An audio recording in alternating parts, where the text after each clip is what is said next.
freight train rolling, bringing truth bombs down the line.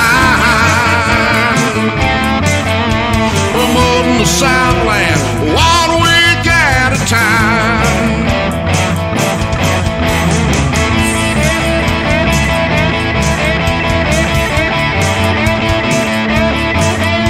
Promoting the Southland 1 week at a time.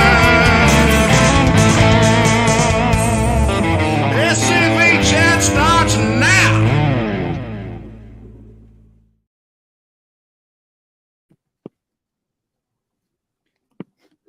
Dramatic entrance. Before we get started, the views and opinions expressed on this program are not necessarily those of the SCV, GEC, nor any division, brigade, camps, or other subsidiaries, strictly those of us who are expressing them. Good evening, everybody who is tuning in right now. If this is your first time watching us, you're in for a show. God bless you. Faversham, Moose. Faversham, GCB, the one and only deck napper. I just saw that. Make sure to share this out. Yes, I am the one and only GCB, co-host, co-creator of SCV Chat. This is my beloved, loyal sidekick, Moose. You are also, let's see here. No, we're not going through all the titles. Good evening, Sean McFall. How are you doing, sir? Hope that you are having a great evening in Southwest Florida. Guys, remember, we do have Look Around Southwest Florida with Sean McFall. Another great show, much like what we do here. You are also known as the Florida Man. He is. I'm going to start calling him that now. Hello, Christian Lee. Hope you are having a great afternoon in the state of Texas, or as they used to say, Tejas. Oh, this is going to be a long day. No, it's not. I just saw the private chat. Oh. Yeah. Remember, if you go up to scvchat.com, which is our official website, you can hit the sign up page, type in your email, and sign up to be a member of the SCV Chat website. And what that does, it gives you access to all of the events page, which will let you know of any awesome events headed your way. And you will get access to the SCV Chat newsletter, which tells you all your SCV and SCV Chat news and Division and Camp news if it gets sent in. Also, if you sign up, you enter our giveaway. So make sure to do that. Just simply go to scvchat.com, go to the sign up tab, and put in your email. And we'll be getting in touch with you very, very soon to ask for your camp or your SCV ID number and camp, UDC, OCR, and all that, just to make sure you are an ally. And not a troll. Faversham to Carl. Hello to Ray Walton. David Pope. Hope you are having a beautiful evening in the Valley of East Tennessee. John, I'm not going to try to butcher your last name, but it's good to see you on. What? I was talking to John. Hi, John. David, glad to see that y'all will be talking about Thomas Jefferson Gallagher, or Gallagher, whatever, later on. I changed y'all to 3. Share this time, please. Thank you. Yes. All of our videos should go viral because we have the potential to reach millions of people. And we can only do that through people sharing. Oh, the man, the myth, the legend, Paul. The most sharp-dressed man in the SCV. Grambling Jr. That woman who kept me up all night texting us over certain things. Yes. Thank you for that. Yeah. She's on. Hello, Susie. David, I'm surprised you're not talking about, oh, goodness gracious. There's one who was one of the cadets killed at Newmarket who was like a great nephew of Jefferson. And then there was another one who was a colonel in, I think, one of Armistead's regiments in his brigade. Maybe he was a lieutenant colonel, but made the charge at Gettysburg. Yes. But for those that have not watched what we've been doing and didn't pay attention to last week's episode, we are talking about the heroes of our heroes, the Southern influence on the American War for Independence, First War for Independence. We have talked about, who all have we talked about, Moose? We've talked about a lot. We've talked about George Washington, for one. What's the word? Washington. We've talked George Washington, Patrick Henry, of course, Jefferson, Francis Marion, the Swamp Fox, the Battle of Kings Mountain, John Paul Jones, the father of the American Navy, who lived and settled in Virginia, died in Paris, but settled in Virginia. We did a movie review of The Patriot. We did. And I think that's about it. The Lees of Old Virginia. Oh, yes. The Lees of Old Virginia. Robert E. Lee's family that was in the American Revolution and who inspired his life. And I think we'll be wrapping it up this week. I think that this is our last planned one, because this time next week I will be off of WORK. And we'll be prepping to head to Hot Springs, Arkansas for the national reunion.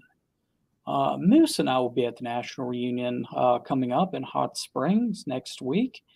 It's hard to believe that it's already here, but it is. Yeah. Really quickly, one thing. I spoke to the commander-in-chief earlier today, just a little bit of house cleaning.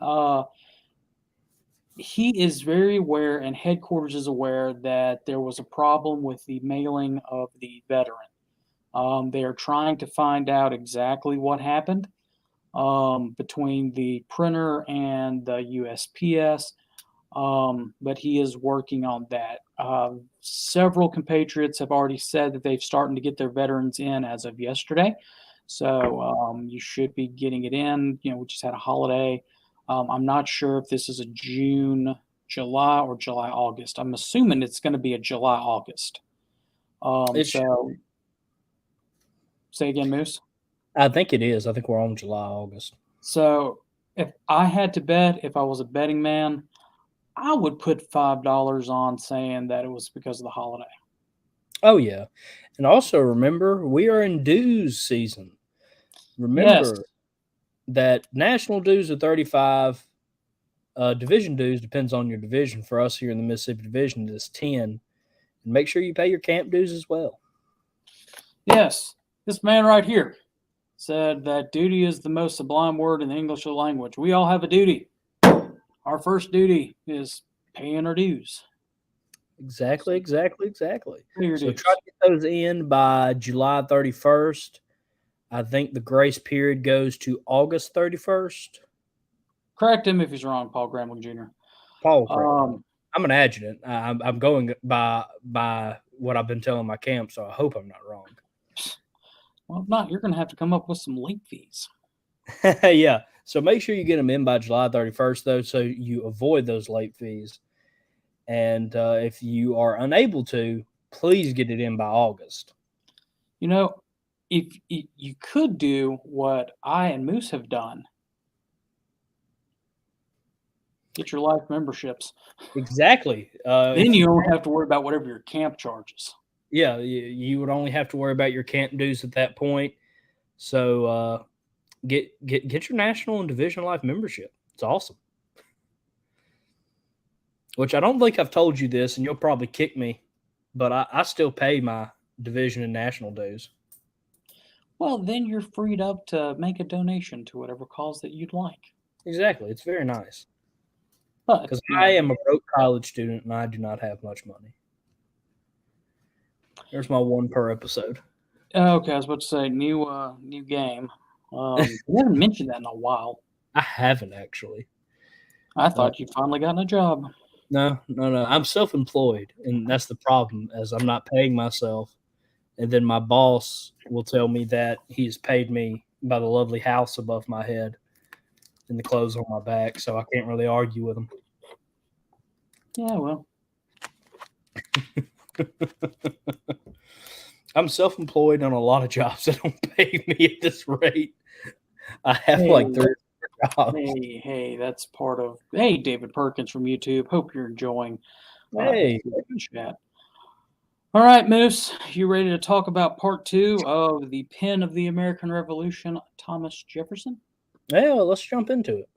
More importantly, are you the viewers ready for it? Because we're normally have a lot more chat heads tuning in, and we've got a lot more people commenting in. So we're just trying to either kill time because people are getting on and sharing.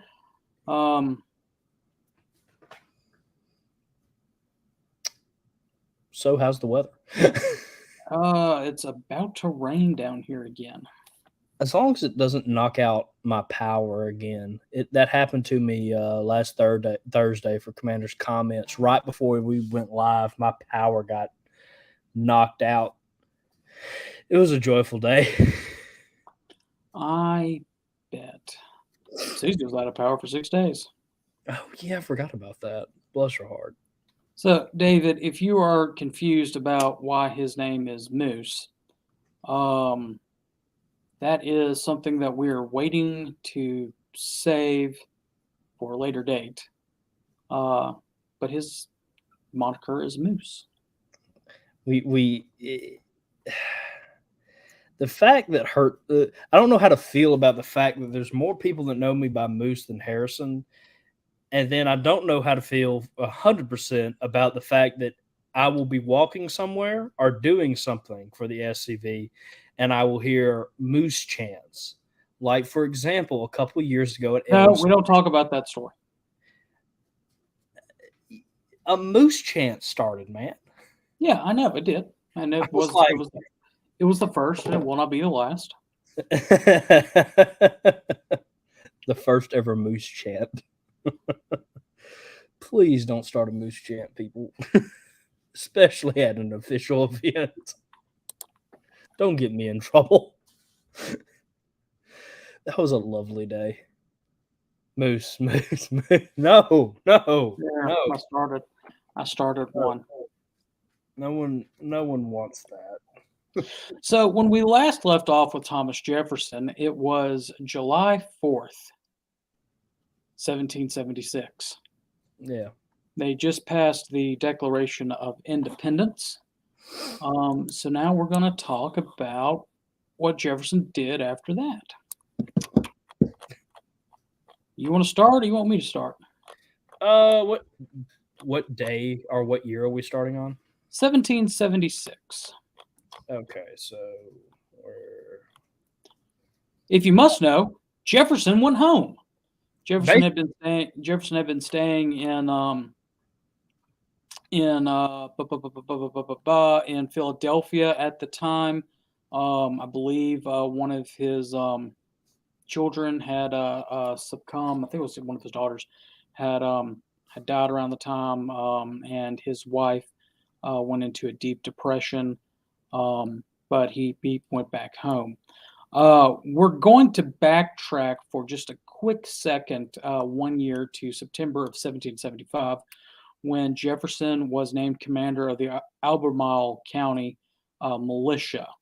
And then we're going to jump forward again to September of 1776, where he was elected as a member of the House of Delegates for Virginia.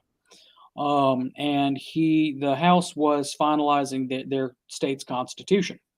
And for nearly 3 years, Jefferson assisted with the Constitution, and he was very proud of his bill for establishing religious freedom, which provided the state support of religious institution or enforcement of religious, or prohibited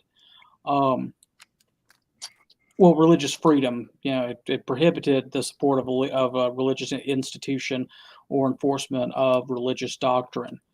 The bill did fail to pass, as did his legislation to de-establish the Anglican Church, but both were revived later on by James Madison. Say again, Moose?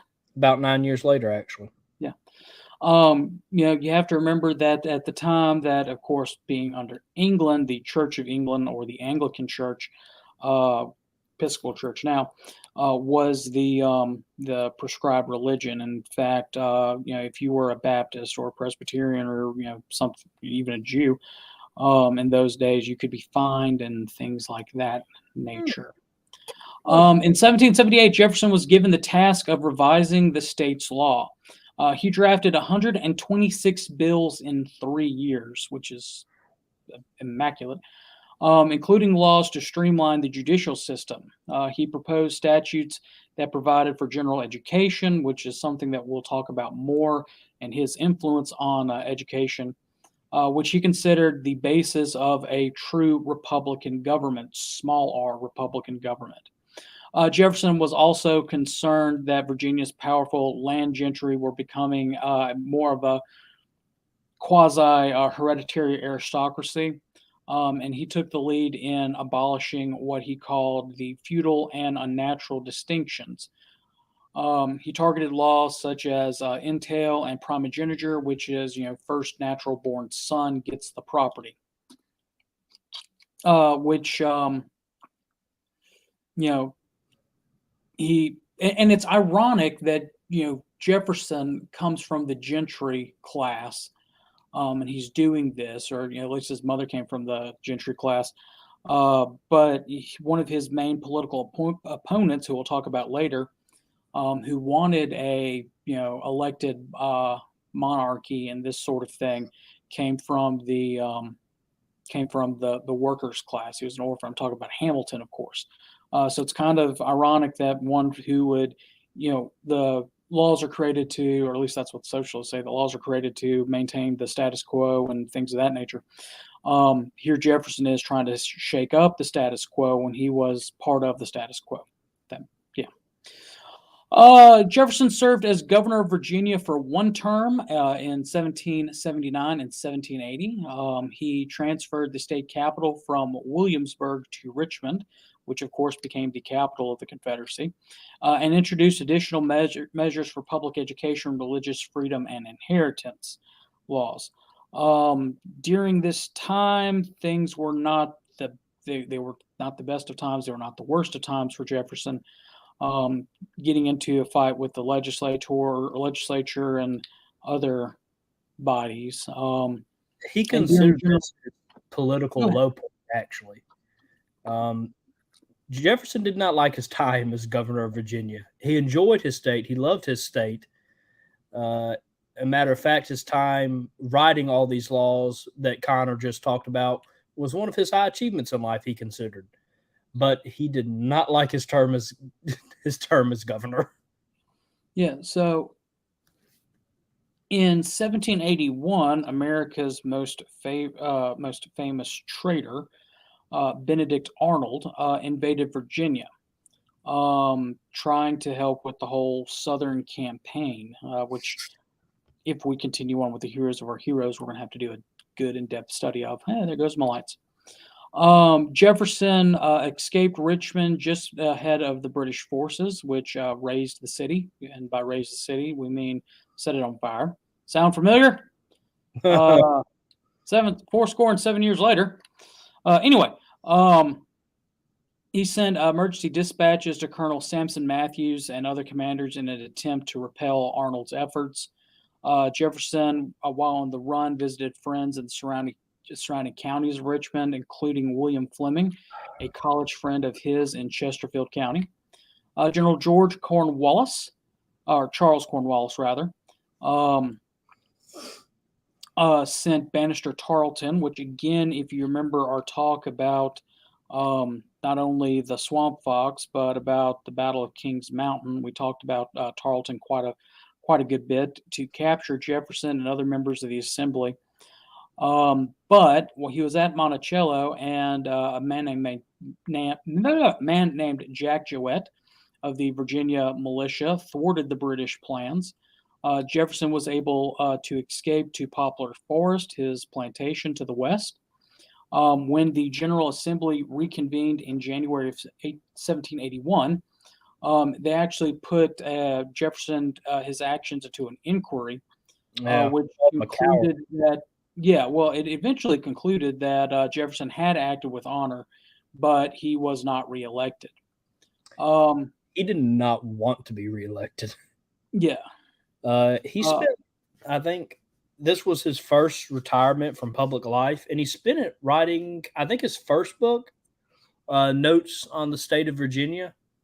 Yeah, that happened. He started that in 1780, I believe, after getting a letter from a French diplomat, Francois Barbet Marbois, if my French is correct, or Marbois, which was asking about the history, geography, and government of Virginia. But Jefferson would eventually publish that in 1785. Took him 5 years to do that.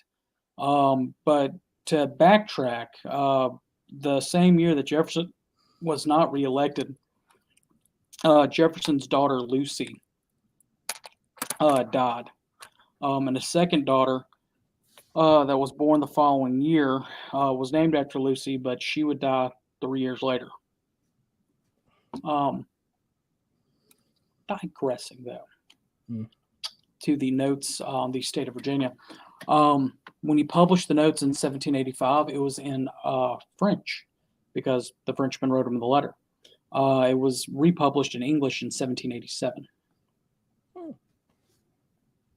Fun fact there for you, Moosey. The funny thing is like I'm the one that researched that part, and here is Connor coming in with a scoop. Yeah. Anyway, Jefferson is elected to the Congress of the Confederation, not our Confederate Congress in 1861, but the Congress under the Articles of Confederation. It was organized after the victory in the American Revolutionary War and, of course, the Treaty of Ghent that was signed with Great Britain in 1783. He was a member of the committee setting foreign exchange rates and recommended an American currency based on the decimal system, which was adopted.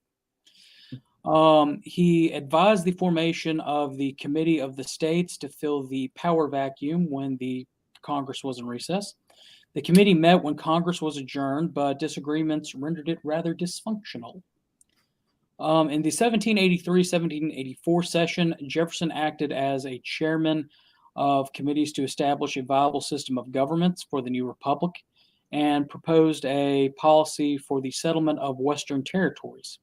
He was the principal author of the Land Ordinance of 1784, where Virginia ceded to the national government its vast area that claimed northwest of the Ohio River. I believe this is going to be Kentucky or Ohio. I'm not sure on where the Ohio River is. I think it's in Ohio. He insisted that the territory should not be used as a colonial territory by any of the 13 states, but that it should be divided into sections that become states. And you have to remember what his father, harken back to last week, his father was a surveyor, and Jefferson worked as a surveyor for a little bit. He actually plotted the borders of 9 new states in their initial stages and wrote an ordinance banning slavery in all of the nation's territories. The Congress made extensive revisions and rejected the ban on slavery. The provisions banning slavery, known as the Jefferson Proviso, were modified and implemented 3 years later in the Northwest Ordinance of 1787 and became the law for the entire Northwest Territory.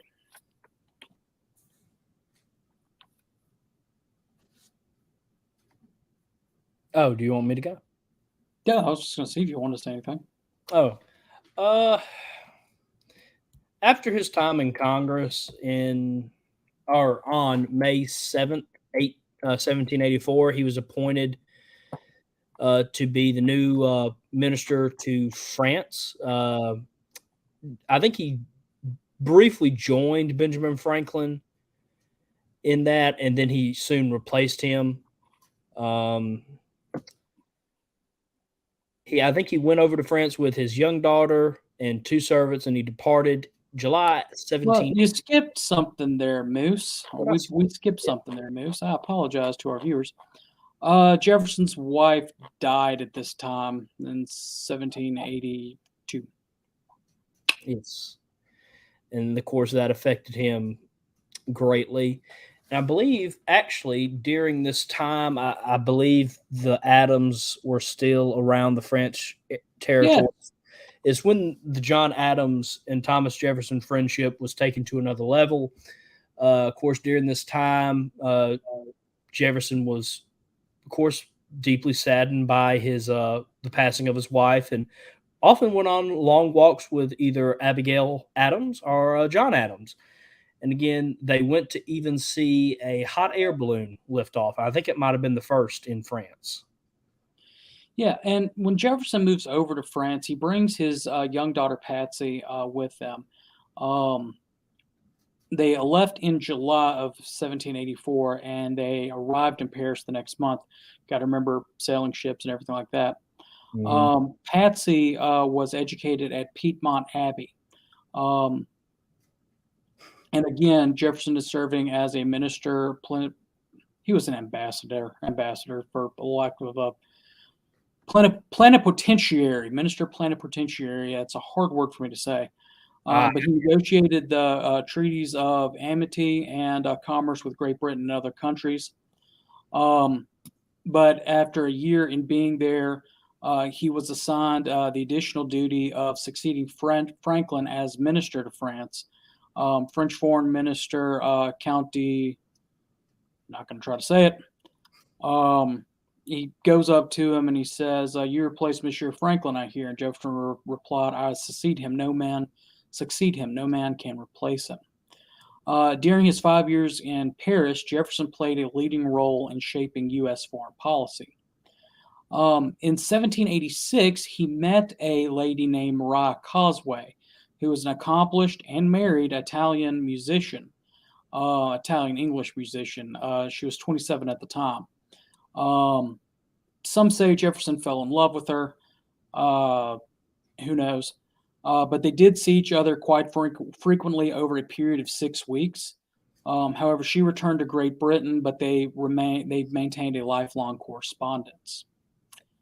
During the summer of 1786, Jefferson arrived in London to meet with Adams, who was the ambassador to Great Britain. Adams had finally gotten official access to George III and arranged a meeting between Jefferson and George III. Jefferson later describes the king's reception of the men as ungracious. According to Adams' grandson, George III turned his back on both Adams and Jefferson in a gesture of public insult. Jefferson returned to France in August. Jefferson would eventually send for his youngest surviving child, Polly, in June of 1787. She was accompanied on her voyage by a young lady named Sally Hemings. We're not going to get into whether they did or whether they didn't. Sorry. Jefferson had taken her older brother, James Hemings, to Paris with him, Sally's older brother, as a member of his domestic staff, and trained him in the art of French cuisine. While in France, Jefferson became a regular companion of the Marquis de Lafayette, a French hero of the American Revolution, who, being a member of the French nobility, came over and helped us win our independence. And if you're paying attention to the timeline, we're right at the beginning, at the dawn of the French Revolution. You pay back to your American history, or ideas in American history, or remember your American history. So France, after the Battle of Saratoga, France recognized American independence. And they began lending us everything, or giving us everything from money to ships, troops, weapons, anything Ben Franklin could get his hands on, he got.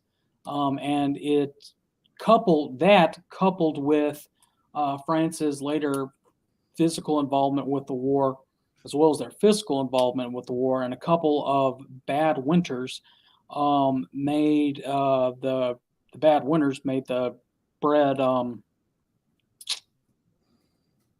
or actually it wasn't winters, it was summers, cool summers, killed the wheat. You don't have wheat, you can't have bread. Bread was a main staple in, everyone's diet back in the 1700s. When you add that on with the Third Estate getting pissy, and everything like that, suddenly you had, and you just had across the sea a group throw off the yoke of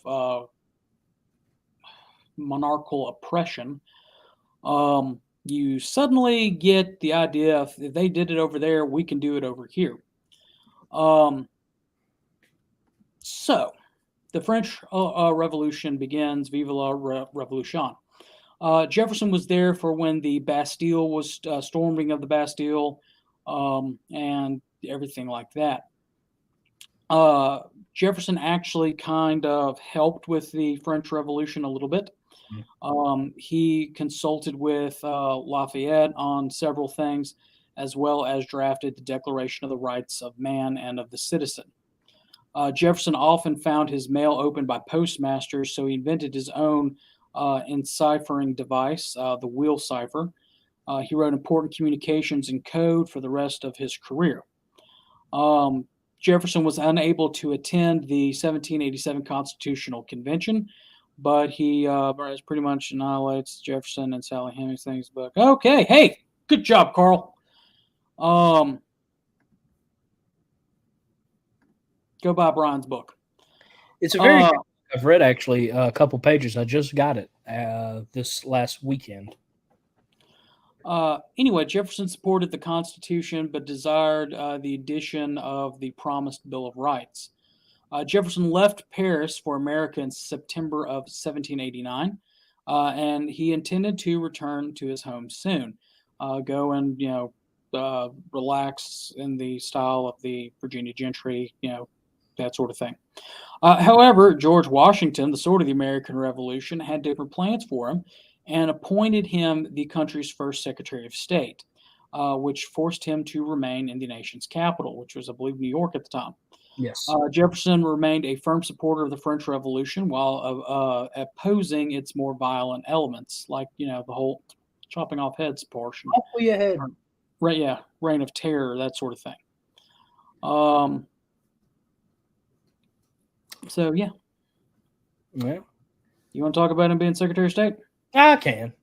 It's another one of those times where I feel like Jefferson would have wanted to be anywhere else. He went into the job with, very high hopes.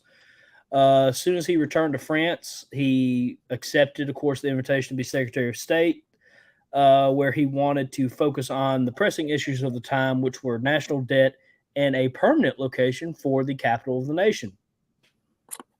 He opposed the idea of the national government taking on the state's debt. He wanted the states to attack or focus on their own debt. And this is a start of a lovely, lovely rivalry with, I believe, then Secretary of the Treasury, Alexander Hamilton, who wanted, of course, the federal government to take on the state's debt.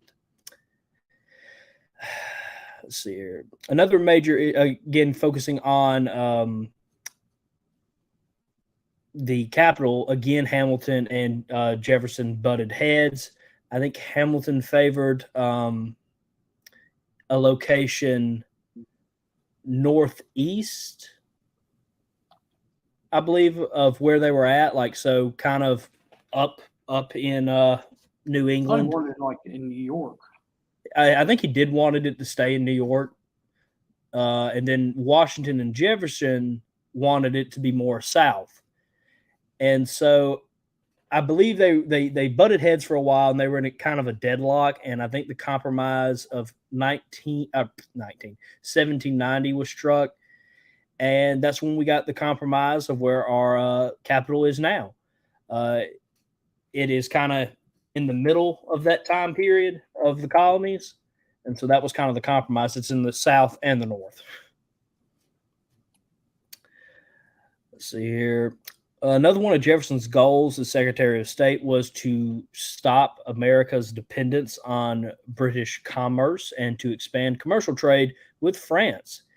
He also sought to weaken, I believe, the Spanish colonialism that was happening in what was it? Do you remember? Huh? Do you do you remember the Spanish? He wanted to weaken the Spanish colonialism where? I can't remember. In the Spanish colonies. Thank you, GCB. Trans-Appalachian West. Okay. I am trying my best to remember where that is. During this time, he also took on a protege, Congressman James Madison, and their friendship kind of took off. But also at this time, I cannot remember. I think he spent 3 years as Secretary of State. And during this time, we kind of see the early foundings of what I call the Jeffersonian Party, which is the Democratic Republican Party, with Madison.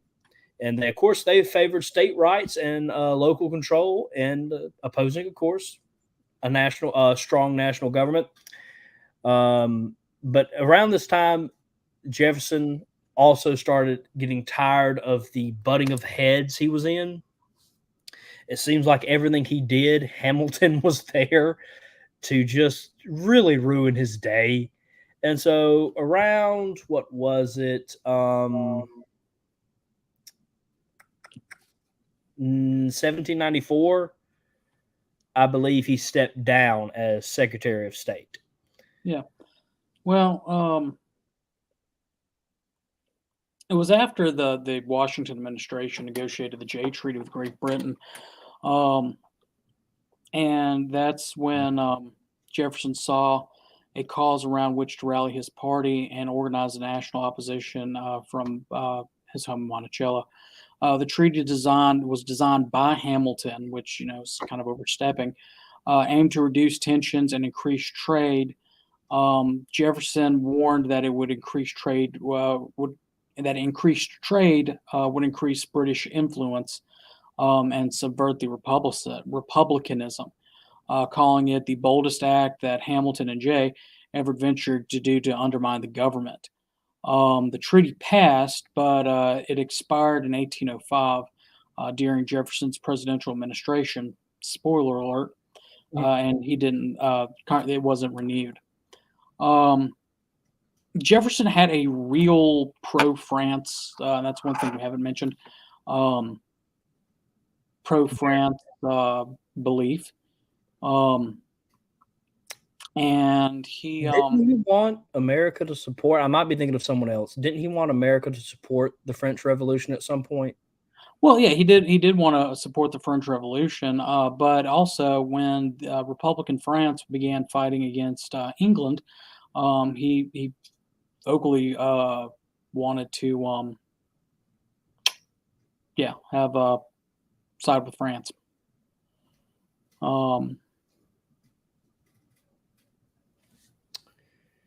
And that gets us to the election of 1796 and his vice presidency. Do you want to take that over, and I'll take it back over for a bit for the election of 1800? Yeah. So you have to remember that at this point in the Constitution, the guy who came in second place was the guy who was vice president. The election was between John Adams and Jefferson, and Adams won. And well, actually, hold on. Boom. Sorry about that. I've lost my spot on my notes. There we go. Jefferson lost the electoral college vote in a 71-68, and therefore was vice president. As presiding officer of the Senate, he assumed a more passive role than John Adams did. He allowed the Senate to freely conduct debates and confined his participation to procedural issues, which he called an honorable and easy role. So essentially, he served as referee in the boxing match. Jefferson had previously studied parliamentary law and procedure 40 years, making him quite qualified to serve as a presiding officer. In 1800, he published his assembled notes on the Senate procedure as a manual of parliamentary practice. He only cast three tie-breaking votes in the Senate. In four talks with French consul Joseph Le Breton in the spring of 1797, Jefferson actually attacked Adams and predicted that his rival would serve only one term. He also encouraged France to invade England and advised Le Breton to stall any American envoys sent to Paris by instructing him to listen to them and then drag out the negotiations at length and mollify them with the proceedings. He toughened the tone that the French government adopted towards the Adams administration. After Adams' initial peace envoys were rebuffed, Jefferson and his supporters lobbied for the release of papers related to the incident called the XYZ affair, after the letters were used to disgrace the identities of the French officials involved. However, the tactic backfired when it was revealed that French officials had demanded bribes. Rallying public support against France, the U.S. began an undeclared naval war with France known as the Quasi-War. During the Adams presidency, the Federalists rebuilt the military. They levied new taxes. They enacted the Alien and Sedition Acts, which were not cool.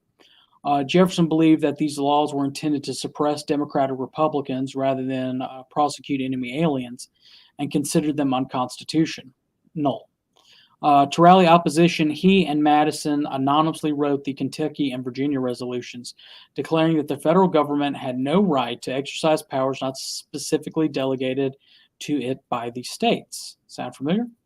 The resolutions followed the interposition approach of Madison, which states may shield their citizens from federal laws that they deem unconstitutional. Jefferson advocated nullification, allowing states to invalidate federal laws altogether. He warned that, quote, unless arrest at the threshold, quote, the Alien and Sedition Acts would necessarily drive these states into revolution and draw blood. All right. And this gets us to the election of 1800. And so I want to do something a little different here. I'm going to use the election of 1800 to talk about the relationship between John Adams and Thomas Jefferson. GCB asked me to go over this specifically for the reason that if you do not know, I have started I guess it would be a semi-separate project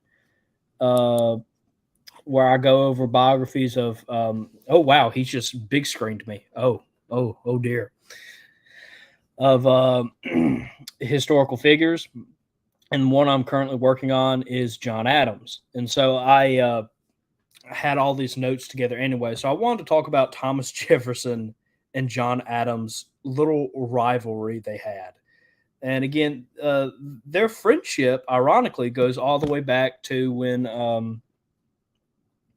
it was wartime, the Revolutionary War. That's not ironic. It just get out. Get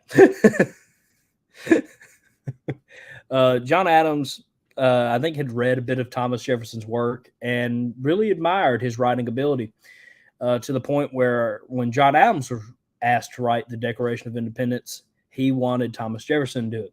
And this built a strong friendship. They often spent many of the days outside of session talking or visiting or just spending a lot of time together in general. Of course, when they were writing, or when Thomas Jefferson was writing the Declaration of Independence, when he brought it before his small committee, which was comprised of John Adams and Benjamin Franklin, they spent a lot of time together talking about it. Fast forwarding, around the course of the time of him being ambassador to France, they grew even closer after, of course, the death of his wife. And it really built a strong friendship. And, of course, John Adams was having a bit of time being the ambassador to Great Britain. He absolutely hated it, felt like he was disrespected every day, and often called on Thomas Jefferson to basically hear the drama of what's happened in his life and ease his temper. And then we go into Thomas Jefferson's vice presidency and Adams's presidency. John Adams originally started wanting to involve the vice president a bit more, asking for his counsel a bit more, as he wasn't asked by George Washington, but maybe 2 times. So he started doing that, but then realized that Thomas Jefferson didn't really agree with him on how he was running the country. And this started at first, small disagreement went into a full-fledged, okay, I don't like you anymore, and I don't like you. And so on the election of 1800, what really put fire on the gasoline was, of course, the newspaper articles. Now,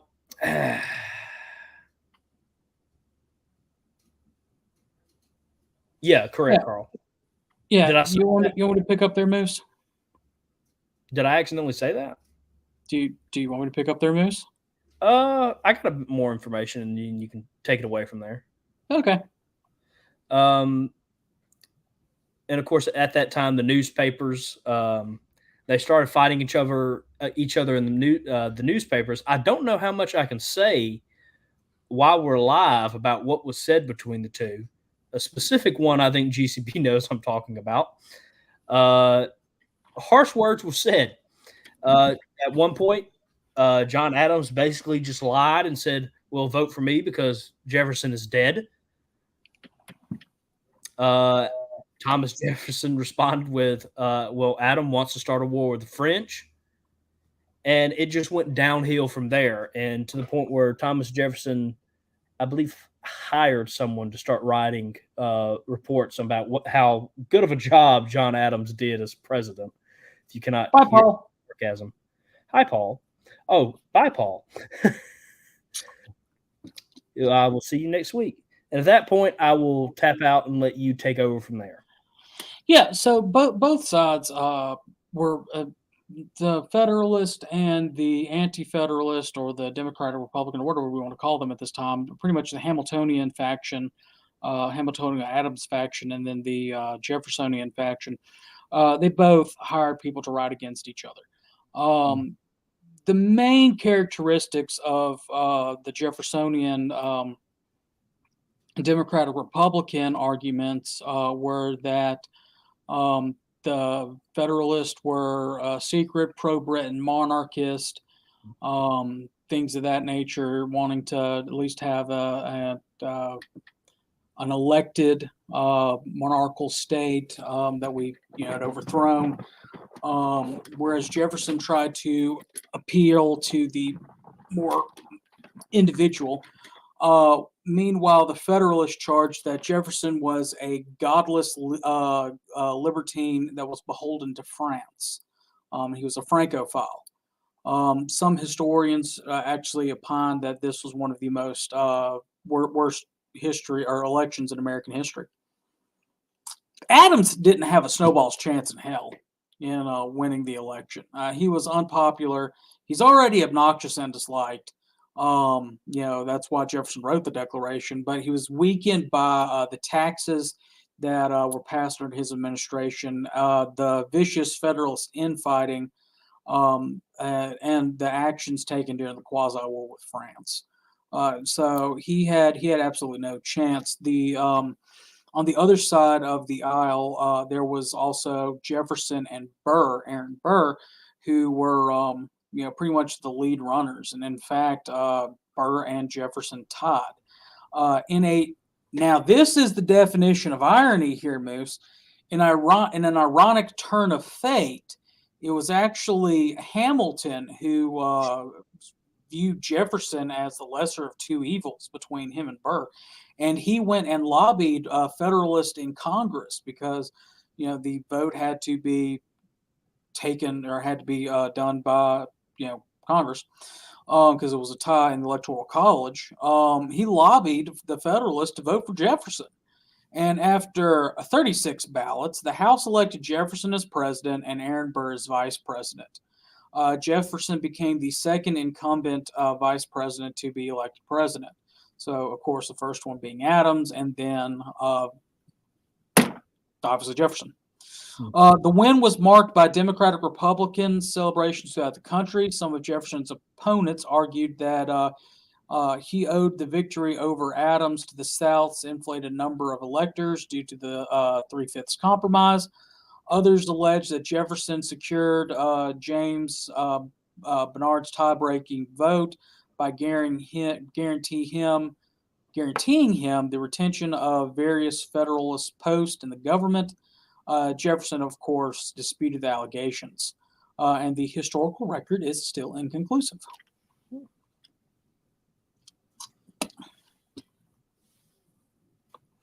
And it was the first in Americans' election to show the peaceful transition of power from one party to another.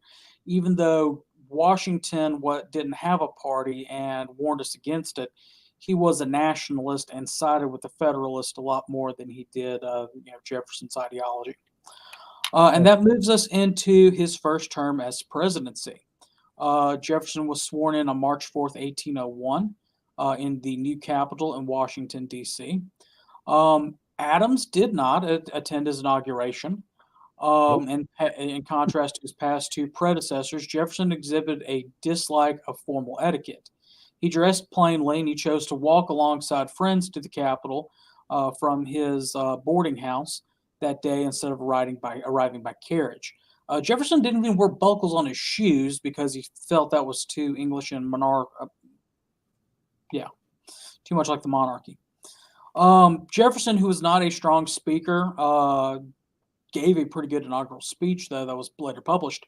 It struck a note of reconciliation and commitment to democratic ideology, declaring that, quote, "We have been called by different names, brethren, of the same principle.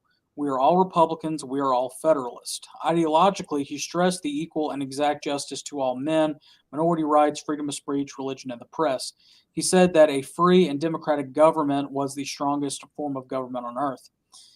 He nominated moderate Republicans to his cabinets: James Madison as Secretary of State, Henry Dearborn as Secretary of War, Levi Lincoln as Attorney General, and Robert Smith as Secretary of the Navy. Jefferson was widowed since 1782. And he relied on his two daughters to serve as official hostesses. In late May of 1801, he asked Dolly Madison, the wife of his lifelong friend, James Madison, to be the permanent White House hostess, which would be, the first lady type deal. She accepted, realizing that the diplomatic importance of the position. She was in charge of completing the White House mansion. Dolly served as the hostess for the rest of his term and his second term, and then 8 more years when her husband was president. So let's talk about Jefferson and some of the stuff that happened during his presidency. And we're going to kind of break it up into, at least the first term, into some of the major things. So financial affairs, domestic affairs, foreign affairs, and then Native American affairs. So financially, Jefferson did not like the way Alexander Hamilton had set up things, and did his best to take on that. America also, or the United States also, had an $83 million national debt at the time. You got to remember that, $83 million. That's a very important number. It'll come back up later. And immediately he began dismantling Hamilton's Federalist financial system with help of Albert Gallatin, who is his Secretary of the Treasury. Gallatin devised a plan to eliminate the national debt in 16 years by extensive annual appropriations and reduction in taxes. The administration eliminated the whiskey excise or tax and other taxes after closing. Had a message come through on Facebook, and reduced taxes by reducing unnecessary offices and cutting out, establishment and expenses. So he shrank the size of government, in other words. Yeah, Carl, you're right. He was trying to do away with the pompousness of the Adams presidency. Jefferson believed that the first bank of the United States represented the most deadly hostility to the Republican form of government. Again, little r Republican. He wanted to dismantle the bank before its charter expired in 1811, but was actually dissuaded by Gallatin. Gallatin argued that the national bank was a useful financial institution and set out to expand its operations. Jefferson looked to other corners to address the growing national debt. He shrank the Navy, for example, deeming that it was unnecessary in peacetime, and incorporated a fleet of inexpensive gunboats intended only for local defense to avoid provocation against foreign powers. After 2 terms, Jefferson had lowered the national debt from 83 million down 26 million to 57 million dollars. I don't, well, Andrew Jackson later on, but I mean that's a really good thing to hold your hat on. $26 million in debt, when you consider how much it started out with. On domestic affairs, Jefferson pardoned several of those that were imprisoned under the Alien and Sedition Acts.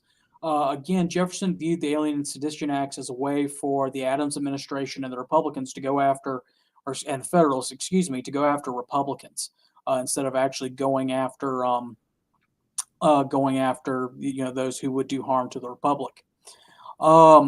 Jefferson repealed, or congressional Republicans rather, repealed the Judiciary Act of 1810, which removed nearly all of Adams's midnight judges. Again, before Adams left office, he created several federal judgeships. And a subsequent appointment battle led to the Supreme Court's landmark decision in Mabry versus Madison, which asserted judicial review over the executive branch, which, that's the court saying the court can do whatever the court wants. However, Jefferson was able to appoint 3 justices, William Johnson in 1804, Henry Brox Livingston in 1807, and Thomas Todd in 1807. Jefferson thought, again, talking about universities and education, he saw the need for a national military university. Especially producing an officer training corps for national defense based on advancement of the sciences. Again, Jefferson being the Renaissance man that he was, and being a scientist like that, rather than having to rely on foreign sources for top grade engineers with questionable loyalty. So he signed the Military Peace Establishment Act on March 16, 1802, which founded the United States Military Academy at West Point.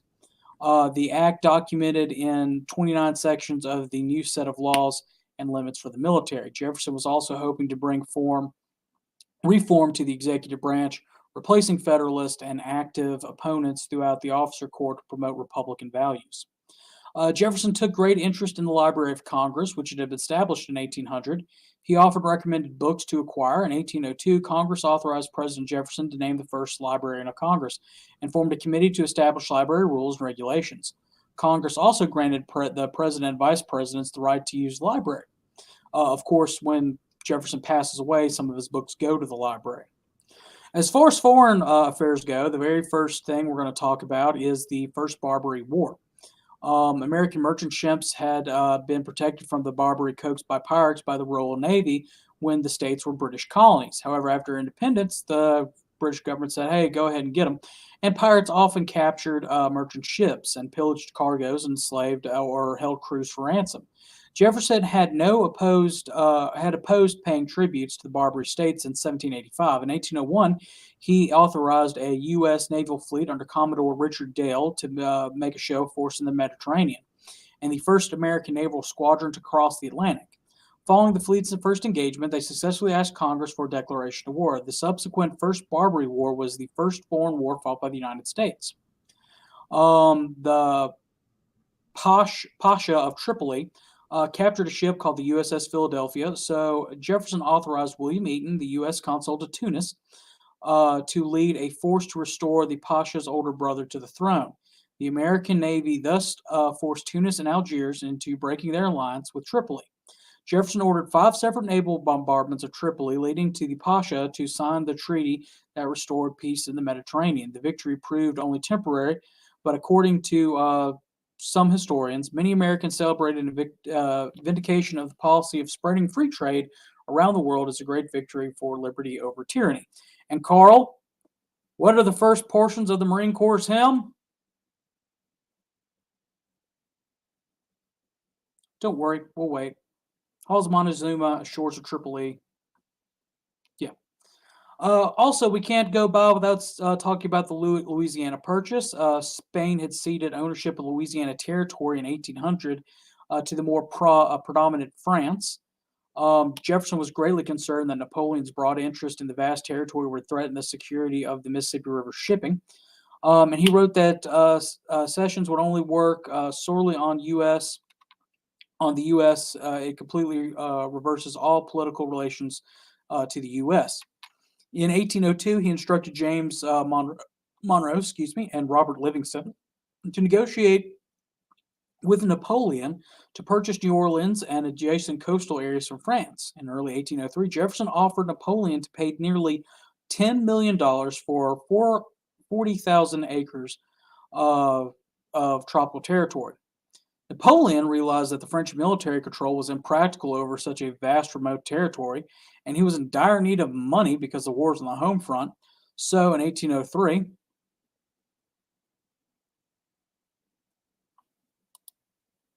Carl said that.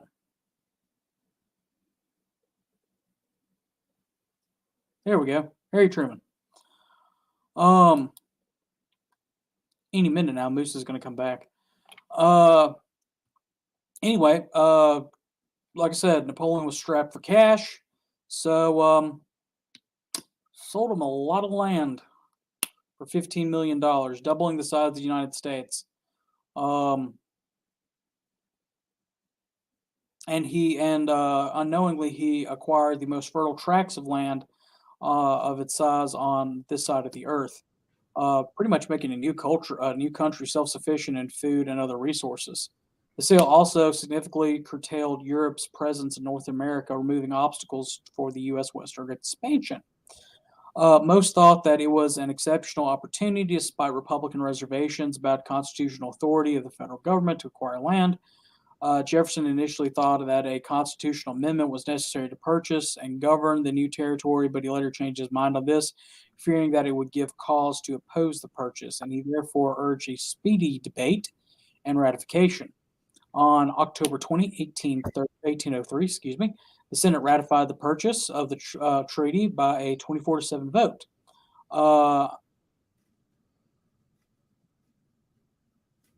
True. Jefferson was humble about acquiring the Louisiana Territory, but he resented complainers who called the vast domain a hollowing wilderness. Jefferson actually preserved the region's Spanish legal code and instituted a gradual approach of integrating American settlers into American democracy. He believed that a period of federal rule would be necessary while Louisianans adjusted to their new nation. Historians differ on their assessments regarding the constitutional implication of the sale, but they typically hail the Louisiana acquisition as a major accomplishment. But of course, all of a sudden, we got all this new territory, so Jefferson wants it explored, and he creates the Corps of Expedition. And of course, the most famous is the Lewis and Clark expedition. Jefferson anticipated further westward settlements due to the Louisiana Purchase and arranged for exploration and mapping of the uncharted territory.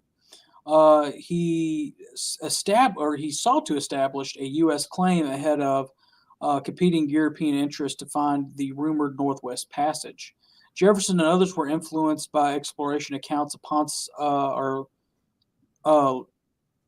Lepage du Perez in Louisiana and Captain James Cook in the Pacific, and they persuaded Congress in 1804 to fund the expedition to explore and map the newly acquired territory to the Pacific Ocean. Jefferson appointed Meriwether Lewis and William Clark, I believe both of Virginia, to be leaders of the Corps of Discovery. In the months leading up to the expedition, Jefferson tutored Lewis in the science of mapping, botany, natural history, mineralogy, astronomy, and navigation, giving him unlimited access to his library at Monticello, which included the largest collection of books in the world on the subject of geography and natural history of the North American continent, along with an impressive collection of maps. The expedition lasted from May 1804 to September of 1806 and obtained a wealth of scientific, geographic knowledge, and including knowledge of many Native American tribes. They also thought that woolly mammoths still roamed the Great Plains, and boy, were they upset.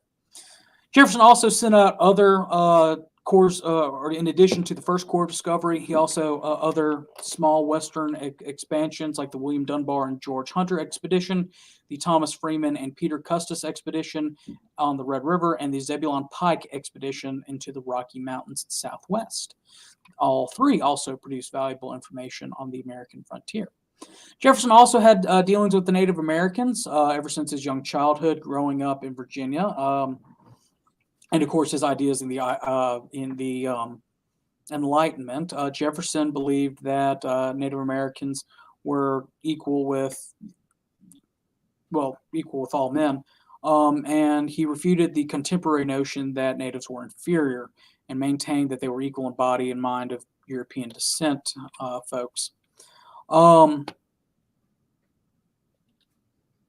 The only time that he wanted to do anything with the Native Americans was after the Revolutionary War. During the Revolutionary War, Jefferson wanted to move the Cherokee and Shawnee tribes, who had allied with the British west of the Mississippi, just for protection. But when he took office, he quickly took measures to avert another major conflict, as American and Indian societies were in collision and the British were inciting Indian tribes from Canada.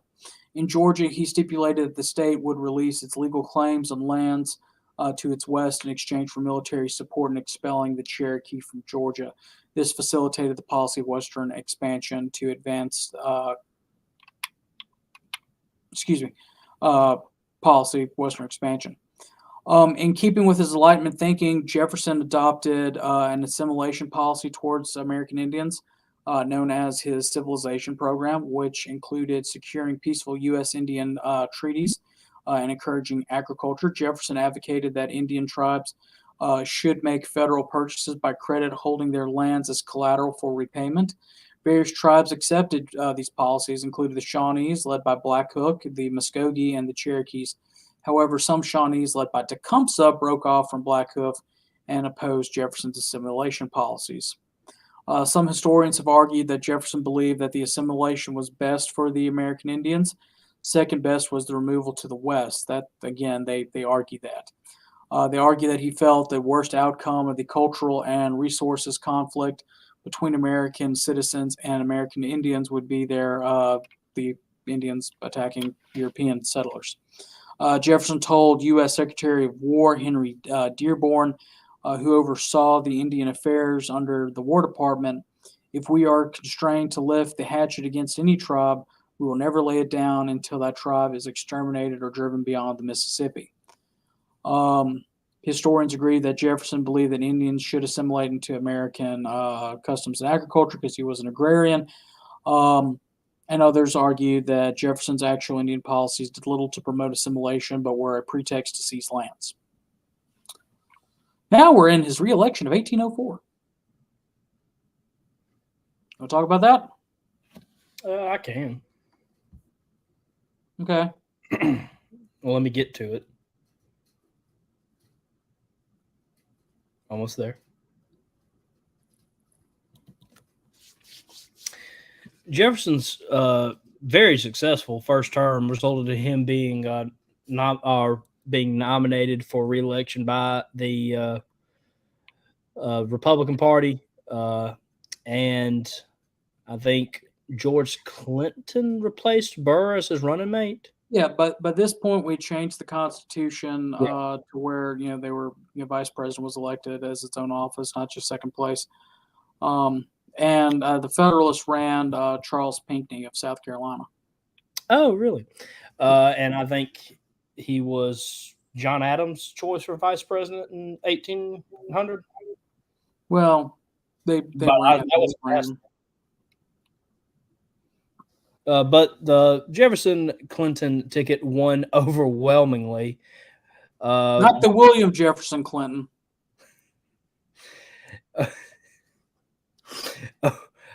won by electoral college vote of 162 to 14, promoting their achievement of a strong economy, lower taxes, and, of course, Louisiana Purchase.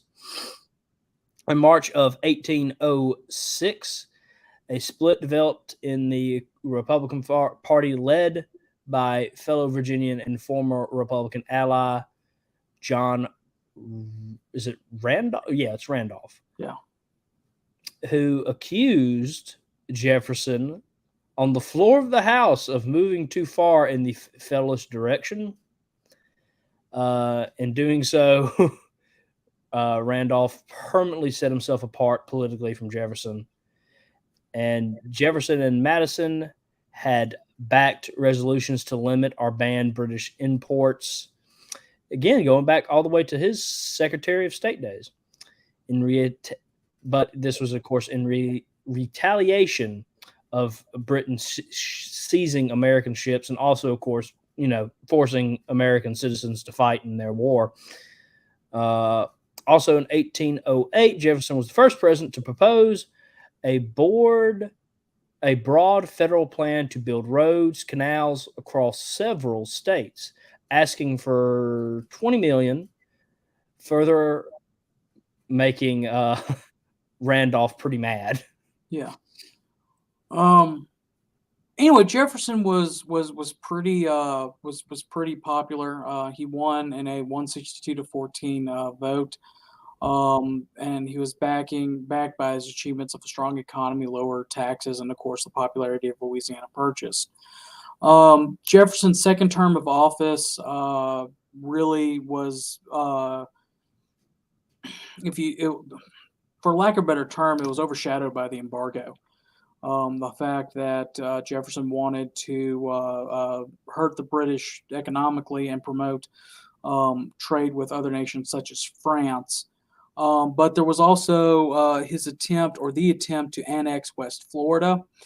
That would later come on under I believe the Monroe presidency. And then the Chesapeake-Leonard affair, which the British were conducting seizure of American shipping, searching for British deserters. And as a result, American citizens were impressed into British naval service if you couldn't prove that you were American. In 1806, Jefferson issued a call for a boycott of British goods, again going to the embargo. Congress did pass the Non-Importation Acts, but they were really never enforced. Jefferson asked William Pinckney and James Monroe to negotiate with Great Britain to end the harassment of American shipping, though Britain showed no sign of improving the relations. The Monroe-Pinckney Treaty was finalized but lacked any provisions to end the British policies. This eventually leads to the War of 1812, but specifically the Chesapeake-Leonard affair. The HMS Leopard fired upon the USS Chesapeake, which was a American ship. Chesapeake specifically was a 38-gun, three-masted heavy frigate of the United States Navy, which, a British ship firing on a U.S. naval ship is an act of war. And Jefferson prepared for war. He issued a proclamation banning armed British ships from U.S. waters. He presumed unilateral authority to call on the states to prepare their militia and order the purchase of arms, ammunition, and supplies. The laws, quote, the laws necessity of self-preservation and saving our country when in danger are of high obligation. The USS Revenge was dispatched to demand an explanation from the British government. It was also fired upon. Jefferson called for a special section of Congress in October to enact an embargo and consider war.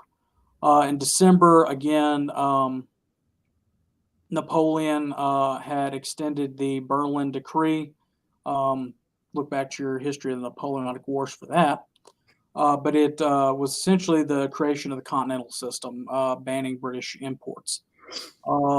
George III offered redoubling its efforts on impressment, including American sailors.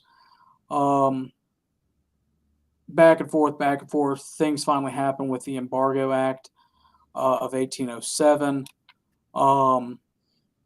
which was a projection of power that surpassed the Alien and Sedition Acts.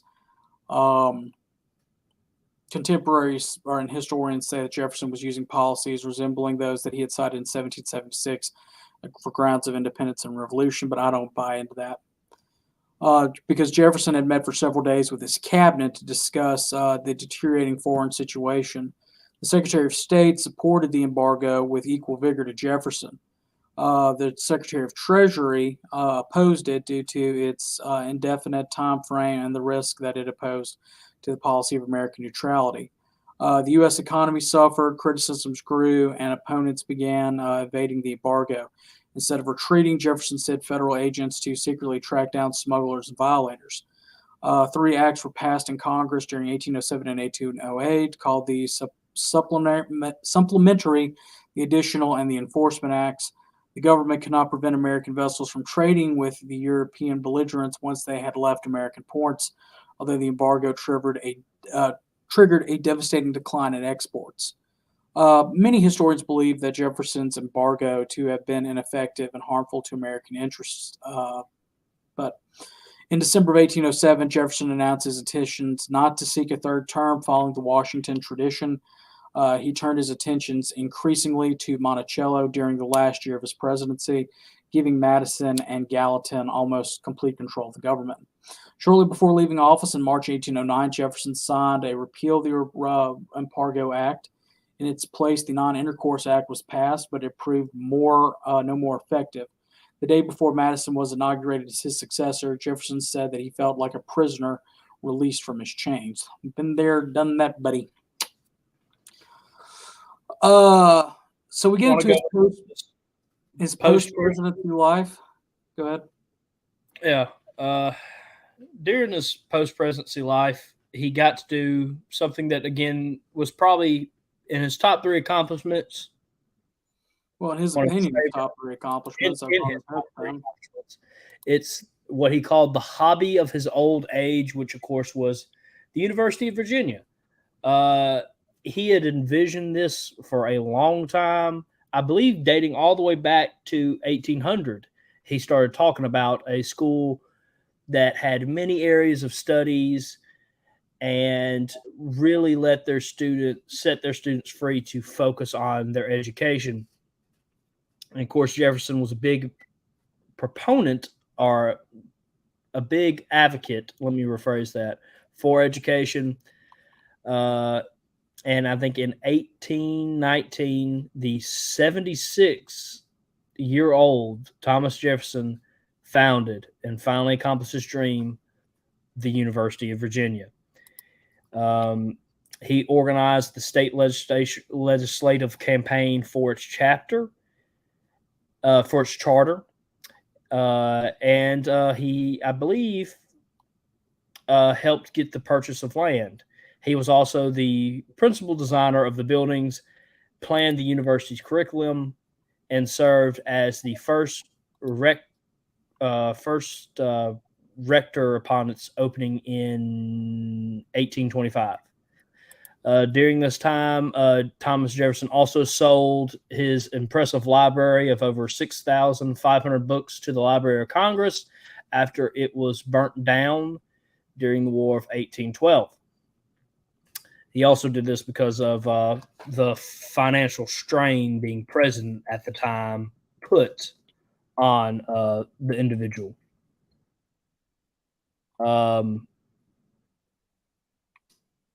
He also was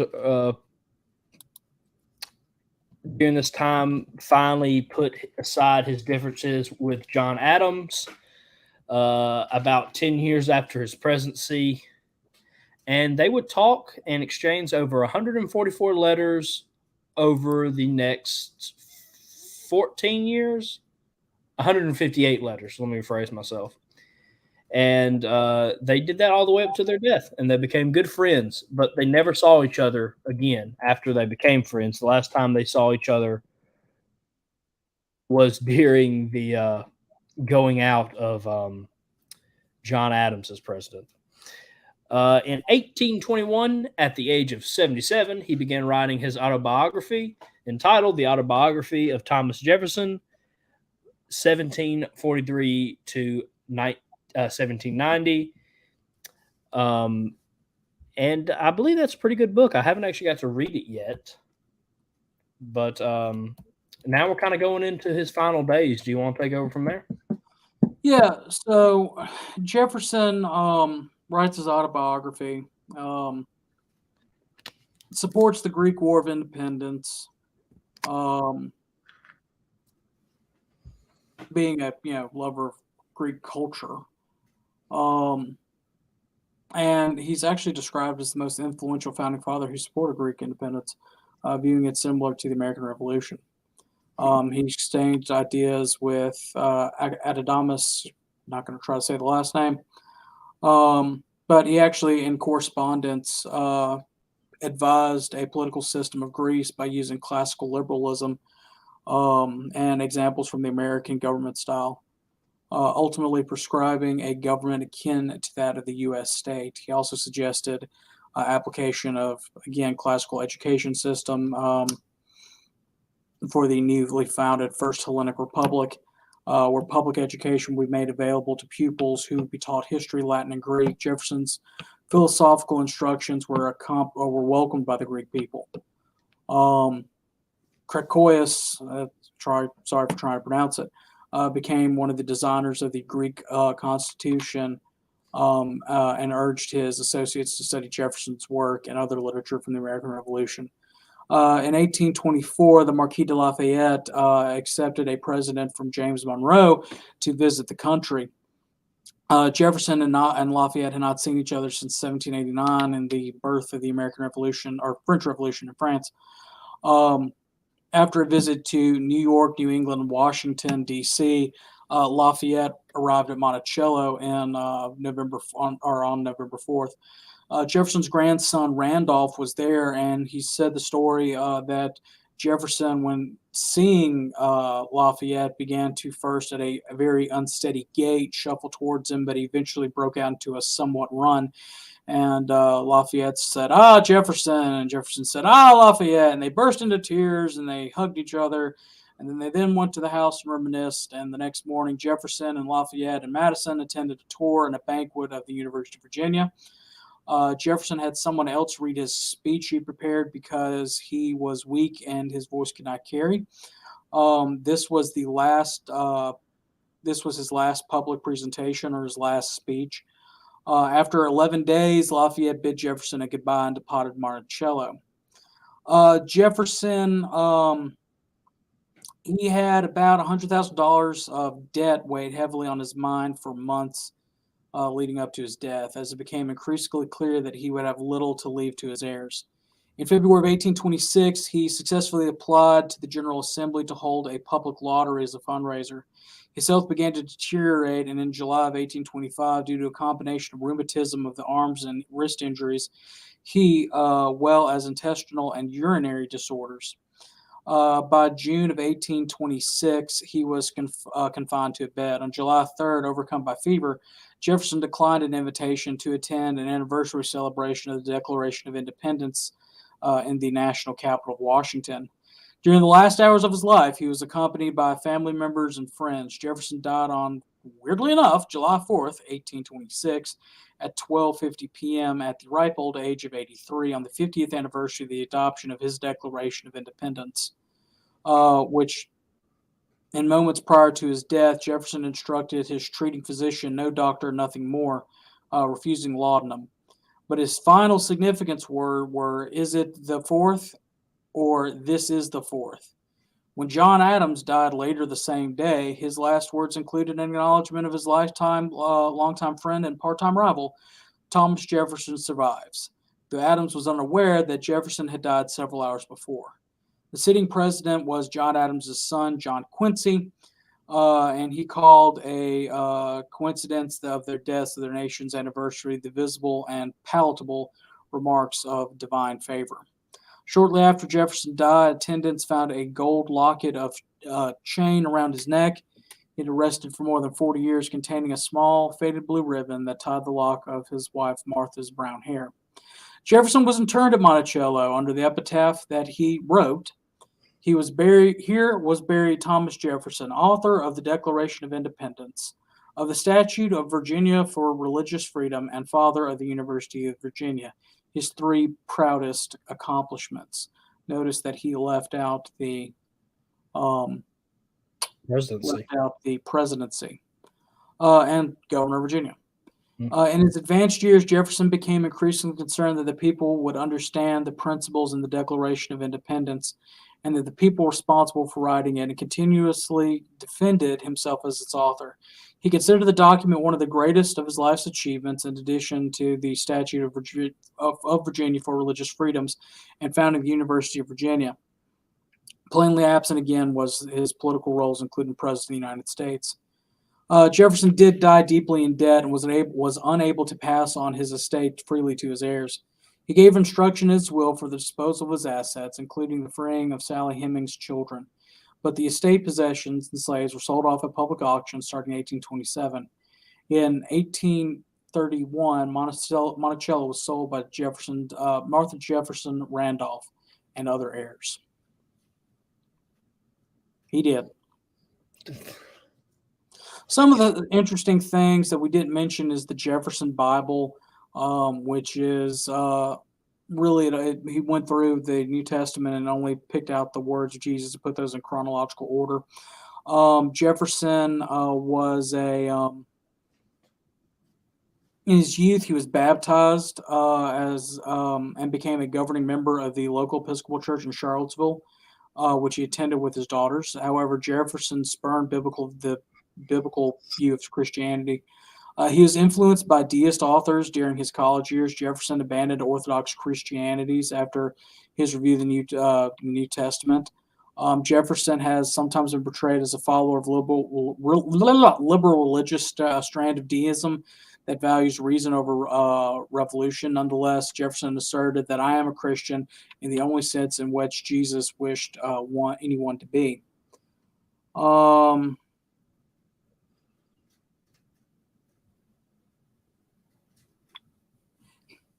Damn it, Carl.